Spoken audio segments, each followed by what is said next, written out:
Hi everyone, welcome back to your channel Earth Classes. My name is Abhijeet Sinha and आज के class में यहाँ पे हम लोग क्या डिस्कस करने वाले हैं।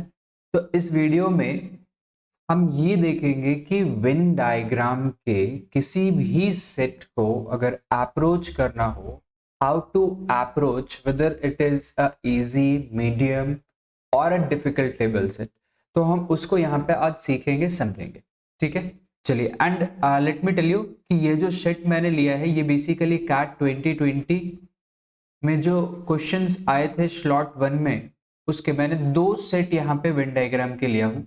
तो मैं दो सेट डिस्कस करने वाला हूँ स्लॉट 1 से। ठीक है, बोला 10 musicians A to J are expert in at least one of the following three percussion, that is tabla, mridangam and ghata. Among them, three are experts in tabla but not in M or G. Another three are expert in M but not in T or G. And one is an expert in G but not in T or. So first of all, let us draw the diagram here, right? And as you can see, this is a three side Venn diagram. So let us draw this three circle here at first. Now let us say this is tabla, this is mridangam, and this is ghata. So from the very first point it is given three are expert in tabla. ये clear है कि तबला में तीन लोग expert है but वो M and G में नहीं है। इसका मतलब क्या है? लुक फॉर दी एरियाज जो सिर्फ और सिर्फ एक्सक्लूसिवली T में आता हो। And if I look at, तो वो मेरे पास यहाँ पे मिलता है 3।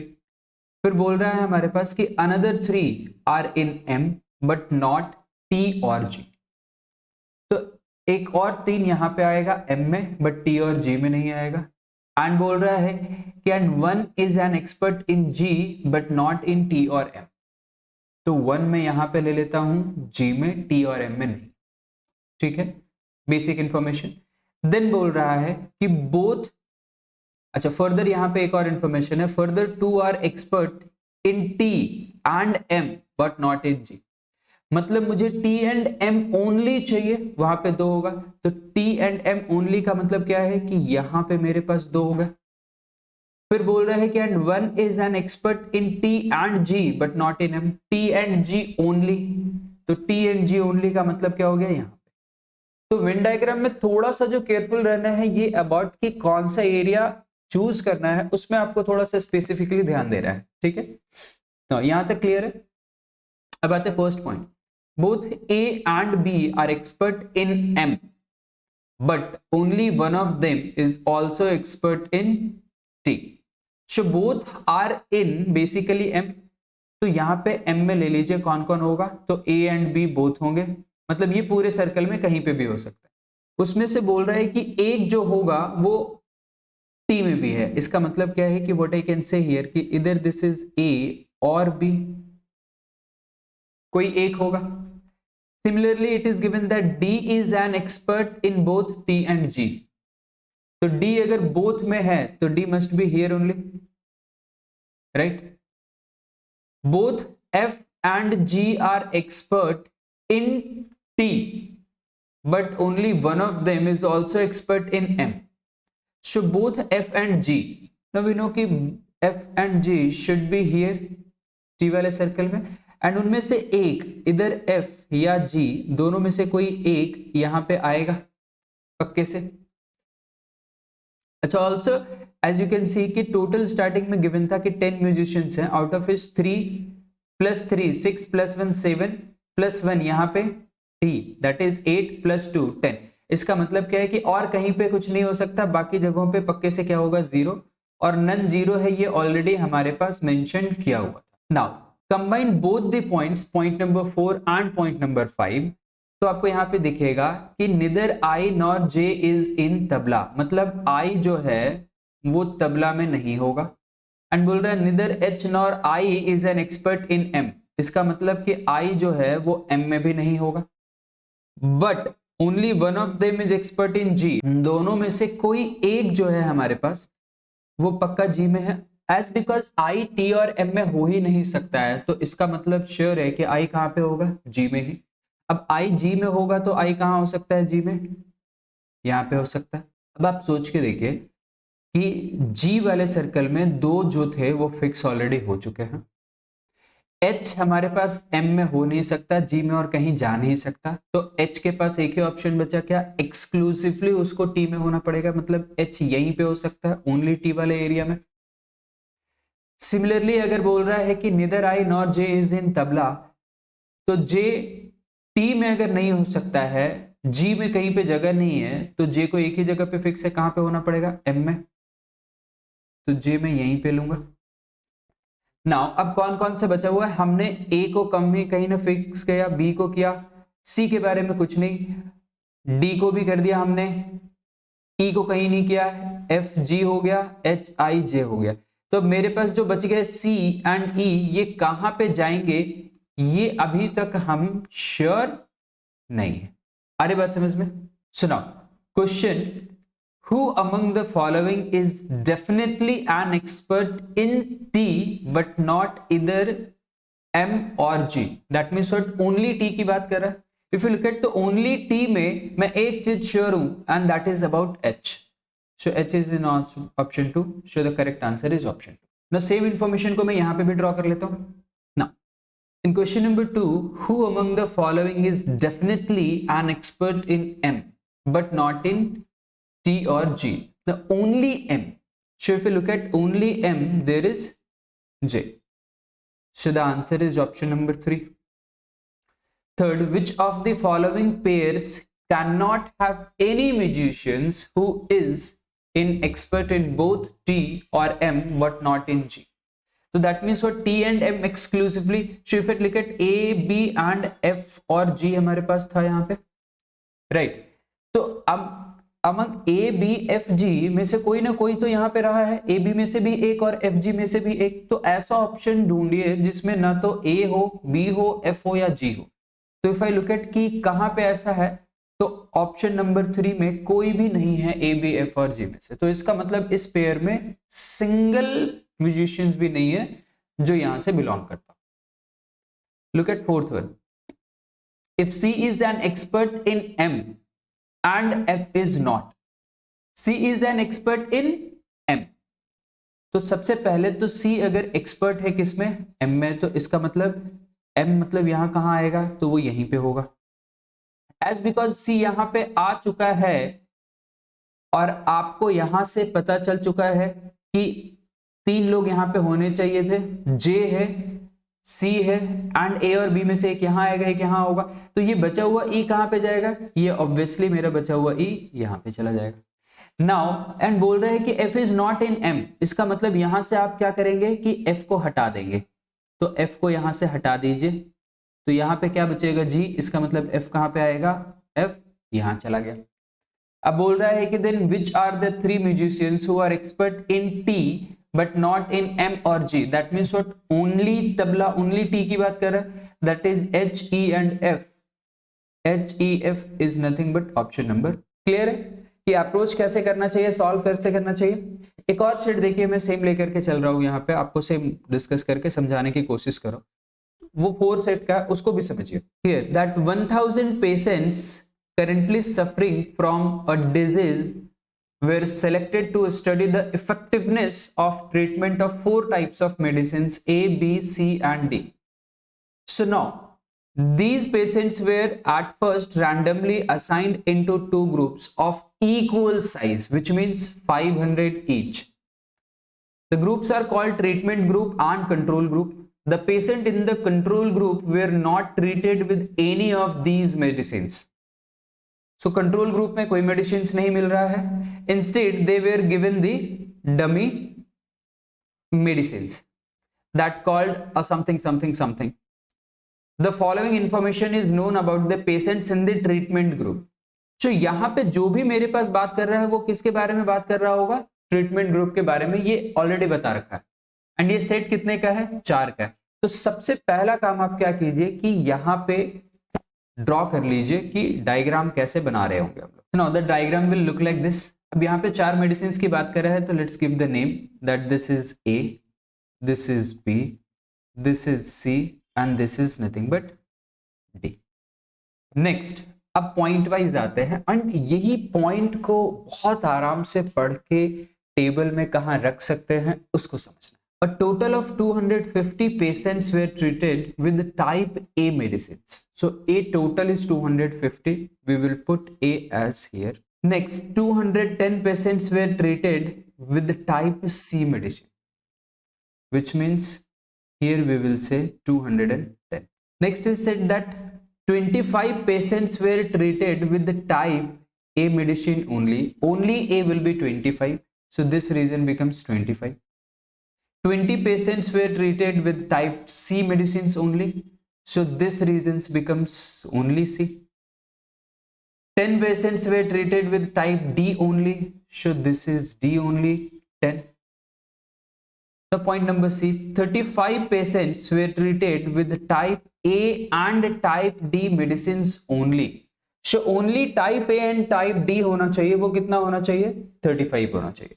अब यहाँ पे कई बार 4 शेड वाले वेन डायग्राम में ये कंफ्यूजन होता है कि which part is basically exactly 2 and which is exactly 3। तो ना यहाँ पे मैं आपके लिए थोड़ा सा आसानी से समझने के लिए क्या करता हूँ कि मैं एक अलग पेन यूज करता हूँ फॉर एग्जैक्टली 2 वाले के लिए। And let me tell you कि एग्जैक्टली 2 आपको कहाँ पे मिलेगा। एक आपको ये मिलेगा एग्जैक्टली 2, एक ये मिलेगा एग्जैक्टली 2, फिर बाकी चारों कॉर्नर वाले आपको एग्जैक्टली 2 मिलेंगे। तो ये सब आपको एग्जैक्टली 2 का रेंज मिलेगा। ये आपको रीजन मिलेगा, ये एग्जैक्टली 3 का रीजन मिलेगा एंड यहां जो बच गया एकदम सेंटर वाला ये आपका एग्जैक्टली 4 का रीजन। तो यहां पे बोला 35 patients with A and D only, तो लुक फॉर द एरिया जो ए और डी का ओनली इंटरसेक्ट करता हो, तो that will be this one. तो यहां पे मेरे पास आ गया 35। Next 20 patients we treated with A and B only, तो A and B is this, here we will write 20. 30 patients were treated with type A and C only, so type A and C is 30. So where is type A and type C? This is type A and type C only. 20 patients were treated with type C and type D only, so this is type C and type D. This becomes how much? 20. Next it said that 100 patients were treated with exactly 3 types of medicine. So exactly 3, that means what? This 4 reason is 100. So let me write it like this. If there is some information जो आप वहां पे put नहीं कर सकते तो उसको side में लिख लीजिए। 40 patients were treated with medicine of type A, B and C but not with D. That means what? A, B, C only. इन्हीं तीनों का कॉमन होना चाहिए, तो D को छोड़ के कॉमन होना चाहिए। इसका मतलब D वाली सर्कल, इस सर्कल को हटा के कॉमन आप देखोगे तो यहां पे मिलेगा, तो this becomes nothing but 40. Then it says that 20 patients were treated with A, C and D but not with B. So A, C and D only. So that becomes how much? 20. 50 patients were given all the 4 types of medicines. So here will be 50. Now also you need to keep in mind that यहाँ पे total जो हम लोग deal कर रहे हैं वो कौन से ग्रुप में कर रहे हैं? तो ये हम लोग कर रहे हैं ट्रीटमेंट ग्रुप में, ठीक है। एंड ट्रीटमेंट ग्रुप में कितने लोग हैं? इक्वली 1000 डिवाइड हो गए थे, तो दैट मींस व्हाट? टोटल की मैं यहाँ पे जो बात कर रहा हूं that total will be nothing but how much? 500। And none क्या होगा? 0। We are talking about the treatment group only. तो ये वेन डायग्राम ट्रीटमेंट ग्रुप में 500 देगा। ट्रीटमेंट ग्रुप में कोई भी ऐसे नहीं है जिन्हें मेडिसिन ना दिया गया हो, सबको दिया गया था। तो विद रिस्पेक्ट टू टोटल अगर मैं बात करूं तो 500 लोग हैं जिन्हें कोई मेडिसिन नहीं दिया गया था, वैसे लोग जो कंट्रोल ग्रुप में चले गए, ठीक है। Now here further 75 patients we treated with exactly 1 type of medicine. तो एग्जैक्टली 1 टाइप इज 75। तो एट फर्स्ट एग्जैक्टली 1 टाइप में हम कितना लिख चुके हैं? तो दिस इज 25 एंड 20 45 प्लस 10 55 हो चुका है। तो बाकी के 20 जो है वो और कहीं एक और एग्जैक्टली टाइप में जाएंगे, तो वो कहाँ जाएगा? यहाँ पे आ गया। ऑल्सो ये इंफॉर्मेशन जो एग्जैक्टली 300 है उसमें अगर आप ध्यान से देखेंगे तो एग्जैक्टली 3 के 4 रीजन थे। एक रीजन ये, एक रीजन ये, एक रीजन ये था और एक रीजन ये था। इनमें से 2 रीजन में मैं ऑलरेडी लिख चुका हूं 40 और 10 60। सपोज अगर ये रीजन x है तो ये रीजन मिला करके सब 100 हो जाना चाहिए, तो this must be 40 minus of x, because in दोनों का सम 40 होने चाहिए, इन दोनों का सम ऑलरेडी 60 है हमारे पास। जो रिमेनिंग एरिया जहां कुछ नहीं पता है वहां पे मान के चलिए कि इसको मैं पुट कर देता हूं, लेट अस से this is y and this is z, so that हम लोग लेटर ऑन निकालेंगे इसको। अब यहाँ पे इतना लिखने के बाद अब ये आप देखिए कि एक एक करके कैसे कैसे आप वैल्यूज निकाल सकते हैं, क्या क्या नोन है। तो सबसे पहले मैं सर्कल वाइज आऊंगा, तो सर्कल वाइज मुझे ए नोन है एंड सी। मैं सी वाले सर्कल में जाता हूं तो मुझे दो वेरिएबल मिलते हैं, तो मुझे इक्वेशन मिलेगा बट एग्जैक्ट वैल्यू किसी की नहीं पता चलेगी। मैं ए वाले आता हूं तो ए वाले में मुझे एक वेरिएबल मिलता है दैट इज 40 माइनस एक्स। तो इसका मतलब क्या है कि यहां से हम लोग निकाल पाएंगे x की वैल्यू। जैसे ही x निकलेगा यहां आएगा and then we will be able to find out y। तो सबसे पहले हम सर्कल a को यूज करते हैं, तो circle a that is already given as 250। यहाँ पे टोटल सम करके उसको लिखिए, सम कितना आ रहा है हमारे पास। तो ये मुझे मिल रहा है 260 minus x that is equals to 250, which means x is equals to 10. As because x is equals to 10, so 40 minus x will become how much? 30. And here x will become how much? 10. Now we will use this circle C and we'll try to find out the values of y. So C is equals to how much? 210. The sum of C in all is basically 190 plus y, and that is equals to 210, which means y is equals to nothing but 20. Now let us put the values of y as well, that is 20. The remaining part that is left is z. How we can find out z? So if we look at that, no other circle information is given, but one thing is given. What? That is the total. What will be the sum of all these numbers inside the figure is basically the total. How we can solve? So let us say if I look at a, so a is what? The numbers here inside a is 250 plus here that is 20 plus 20 plus 10 becomes 50 plus z plus here this is 50. Now that should be equals to how much? 500. After solving we will get z equals to 150. Put z 150 here. Now like this we filled each and every area inside the Venn diagram. Now we will solve the questions based on this. So look at the very first questions, that how many patients were treated with medicine type B. So type B का total sum कर देना है. What will be the total sum here? 340. So hence the answer here is 340. 6. The number of patients who were treated with medicines type B, C and D but not type A. So only B, C and D. So if you look at, so B, C and D is nothing but this part, that is X. So the answer will be here 10. Next, 7th, how many patients were treated with medicines type B and D only? So if we're talking about B and D only, what we can say? That is nothing but Z, the common part of B and D, that is 150. So 150. The number of patients who were treated with medicine type D. So type D medicines we need to add here. If we add, we will get 325. So which means the answer here is 325. So like this we need to solve the set of Venn diagram. So that's it.